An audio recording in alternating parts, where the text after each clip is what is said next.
C'est votre vie, Pascal. Le rendez-vous de première édition qui parle de votre quotidien. Ce matin, on a choisi de vous parler de la chirurgie esthétique light. Alors, on va en parler dans quelques instants avec notre invité, Claude Aharoni. Bonjour. Bonjour. Chirurgien plastique. On va voir dans quelques instants que les techniques sont de plus en plus douces et de plus en plus efficaces. Julien Migaud-Muller avec Julien Jacquet.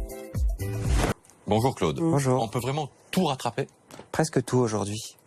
Par exemple, donnez-nous quelques exemples. On a quelques images. Parce que là, on a vu les paupières, mais il n'y a pas que Alors ça. là, vous avez montré l'exemple des paupières et effectivement, c'est la première intervention, c'est le premier contact avec la chirurgie esthétique aujourd'hui.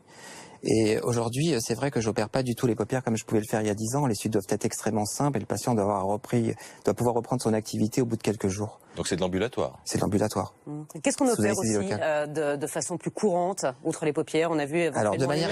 Alors effectivement, de manière extrêmement simple, on a d'autres exemples, comme par exemple la chirurgie de la lèvre supérieure, qui est une chirurgie extrêmement simple qu'on va pouvoir réaliser sous anesthésie locale, totalement méconnue actuellement du public en France, et qui permet, au prix d'un geste extrêmement minime, d'avoir un vrai coup de fraîcheur sur la lèvre supérieure. C'est-à-dire qu'on ne sort plus comme avant avec les lèvres siliconées, Pas du on tout, pouvait plus s'en passer, vous vous souvenez? Oui, pas du tout, parce qu'il n'y a pas une seule goutte de comblement ou d'acide hyaluronique qui est mis au niveau de la lèvre. C'est juste le volume de la patiente qui est utilisé.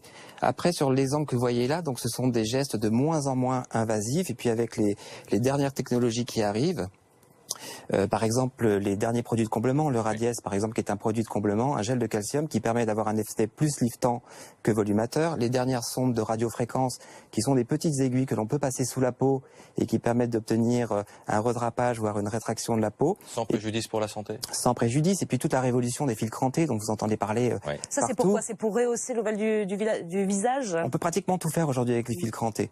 Ce sont des petits fils que l'on va positionner sous la peau et qui vont permettre un repositionnement des volumes du visage. Un corps étranger, non, dans ce... Non, parce qu'ils sont totalement résorbables aujourd'hui. Donc on n'a aucun effet secondaire. Petites interventions, mais gros budget quand même, ça coûte cher tout ça. Oui. En fait, on est de moins en moins bon marché parce que tout ce qui est non invasif se rapproche aujourd'hui des prix de ce qu'était l'invasif avant. Mais c'est le prix à payer pour avoir une éviction sociale totalement minime et pouvoir retourner au travail avec un effet naturel sans que personne ne puisse se rendre compte. Le lifting, c'est encore à la mode? C'est encore à la mode, le lifting? Bien sûr. Ouais. C'est à la mode, mais si on regarde aujourd'hui même les seniors n'ont que très peu de temps à donner à des gestes de chirurgie puisqu'ils restent très impliqués dans la vie sociale. Donc aujourd'hui, le principal frein reste l'éviction sociale. On doit pouvoir reprendre sa vie très rapidement. Donc vous dites que c'est cher pour une intervention courante, je sais pas moi, les paupières ça coûte combien?